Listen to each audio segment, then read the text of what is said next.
On part 5 now. I'm still working on his armour. This will be the last video before I move on to the severed heads, which are in the foreground, which will be a completely different changing colour. So at the moment I'm still using the Payne's Grey, and I'm just checking over my reference just to make sure that there's nothing I've missed. There was bits that I'd left off. I hadn't added detail to some of these belts because I was busy working my way around doing the chainmail, and I kind of neglected these parts. So I'm just going back in now to tidy them up before I can add some colour to them. I want to make sure that I actually add the texture and the detail with the Payne's Grey before I wash some colour over it.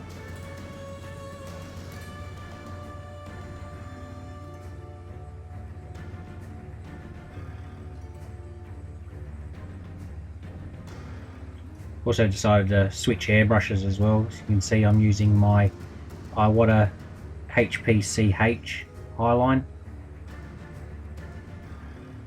I was having a bit of trouble with the side feed at this stage, so I thought I'd give this one a go.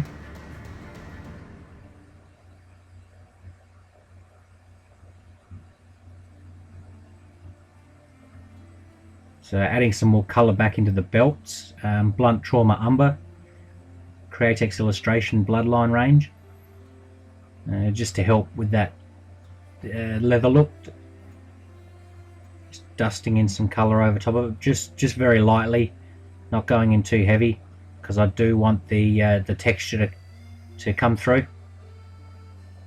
So now just adding some highlights with the Old Bone White. Quite like the Old Bone White because it's got a little bit of brown tint to it, which kind of helps a little bit dealing with blue shift, which is what happens when you're using a light colour over a dark colour. It still happens, the blue shift still happens, but it does help to eliminate it a bit.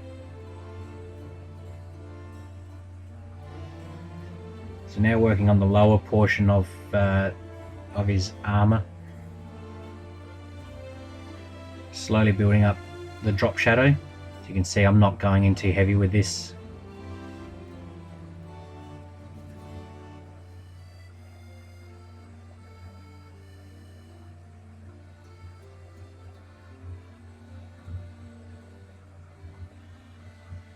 You see, I've got two different textures going on there. The little hook that he's got attached to his belt there has the texture. I have to try and make it look similar to what metal would look like, and then right next to that, obviously, I've got to make the armor look like it was made of leather. So there's two different types of textures to work with there, and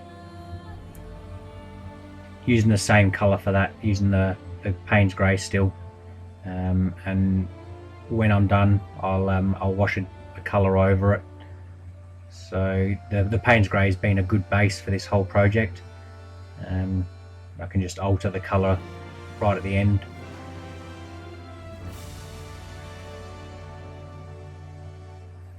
So just erasing some highlights back in there, sharpening some lines up.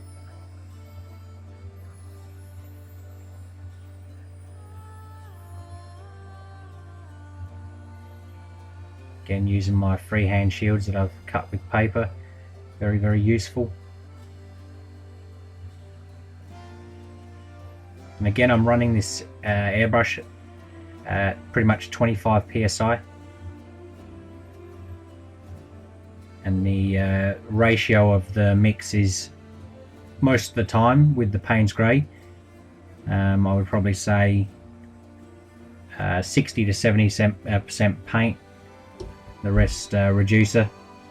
So I want it fairly reduced so that I can have a slow build up, build all these textures up gradually, layer upon layer.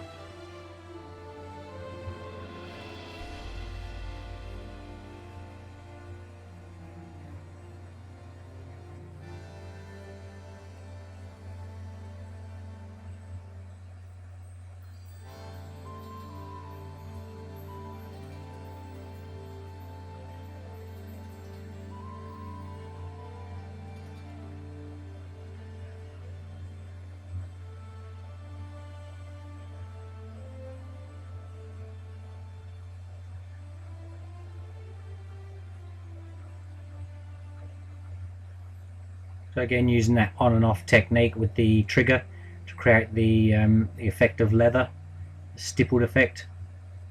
So just continuing that down through the lower portion there.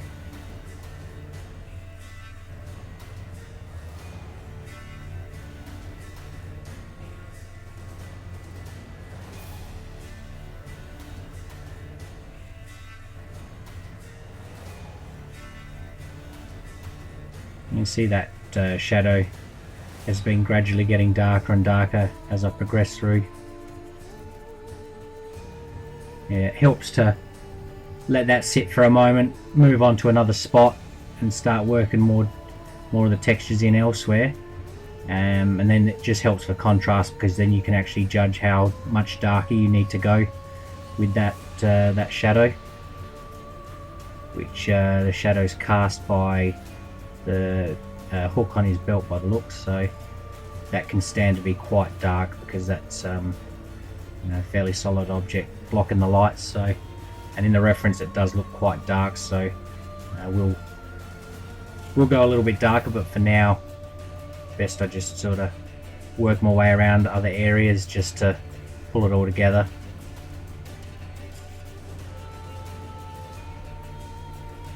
And also, as I said in the previous videos, it's good to jump around and work other areas in for a little while. Saves you getting sick of one area, or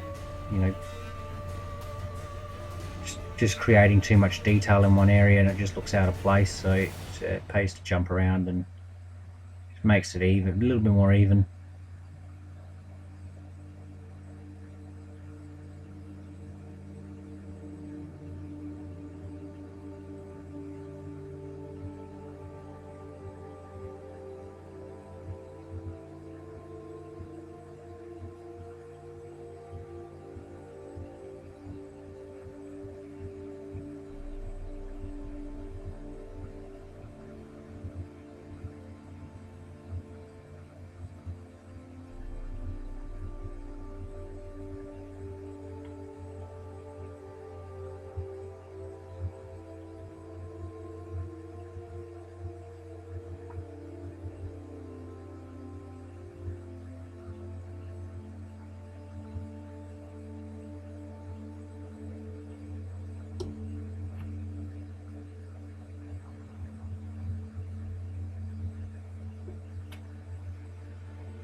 Here's some more chainmail.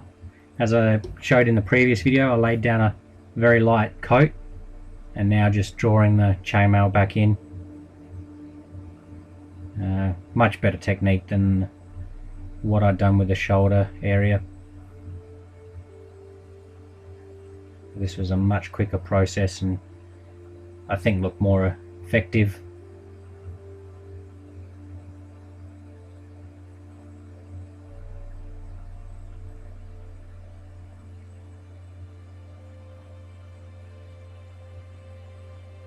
Using the sharpen end of that paintbrush just to sharpen some areas up, just cut a bit of paint out.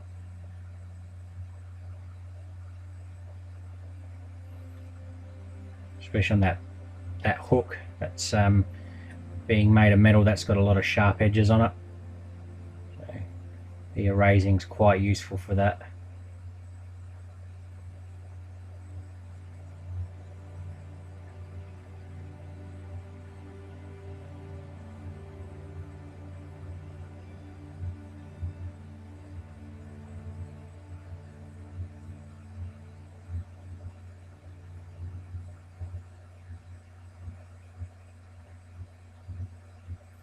good thing about using the same color for the background and the foreground in this piece, particularly being so detailed, it doesn't matter if I get overspray onto the background, because the background's the same color. So and I still have to add some details into the background anyway, so it's not going to hurt it if I get a little bit of overspray, because it does need to go a little bit darker anyway.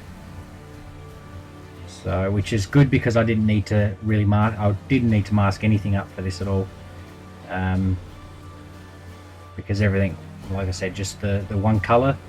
It's the very end stages when I come back over top of it and add extra color. That's when I've got to be careful not to drift any other colors across to the background that don't need to be there. So, but that I will show in the later videos.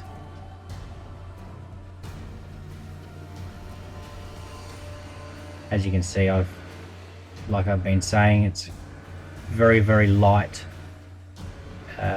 coat of paint I've put on the bottom part there, just so I can build up the texture of his leather.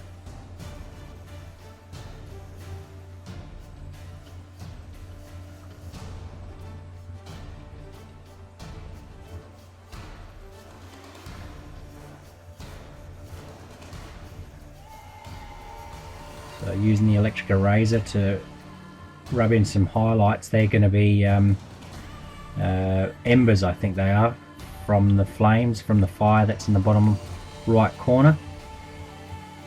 So they'll be orange and white and yellow. So just getting them roughed in, basically, just so I know where they need to be. And I do that when I've got a very light coat down, just as a rough guide now. Now that's there, I can actually work around it.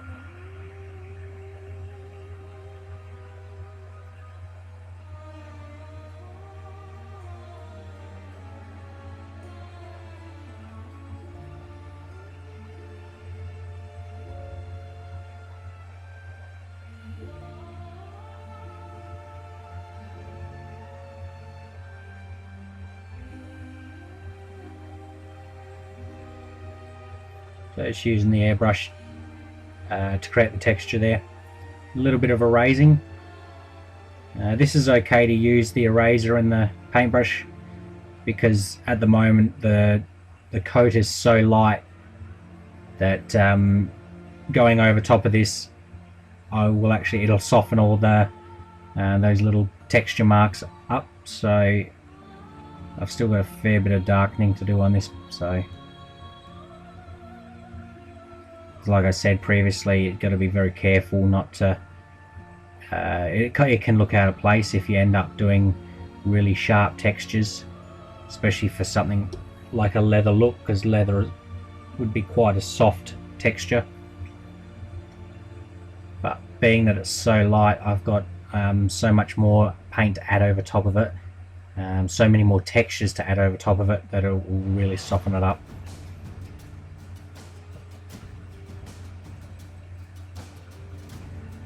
I also noticed that this particular area of leather has a pattern to it, so it almost looks like a stitching pattern.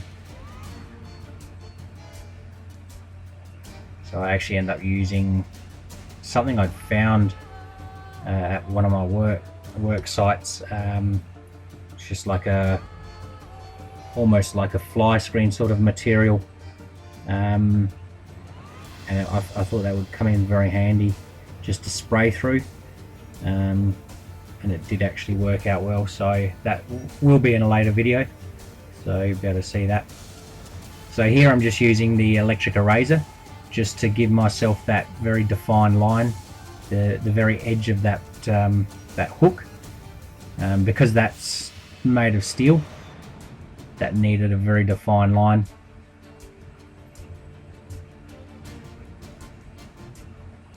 Just for that 3D effect,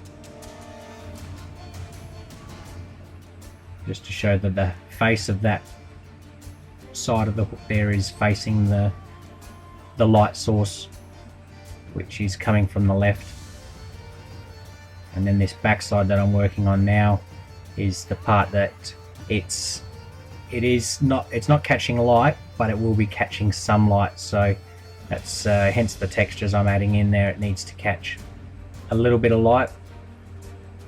There'll be nicks and cuts and grooves in this in the metal texture.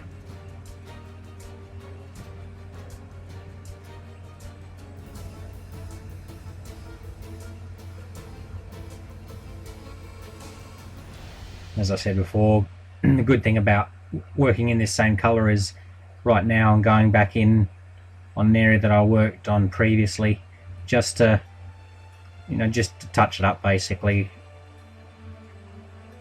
So because I'm using the same color, that can be done very easy.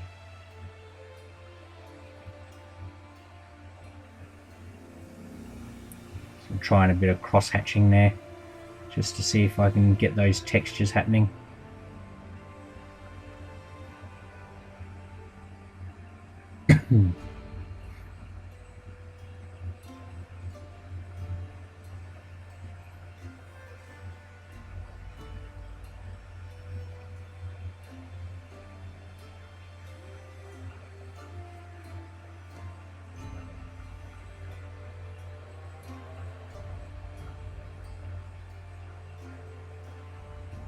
You can see I've been holding off on doing the chainmail. It was a major pain in the ass, so I'd been putting it off, so finally getting into that now. The same technique, just painting in the negative spaces and cutting the detail back in using the paintbrush again, the sharpened end of the paintbrush. So that technique seemed to work really well. So here you see me drawing the chainmail back in over top of those negative areas that I've just added. You can see it really sort of starts to pop there. And I've got the base to work with now. I can actually start dusting the color back over that again and finish it up.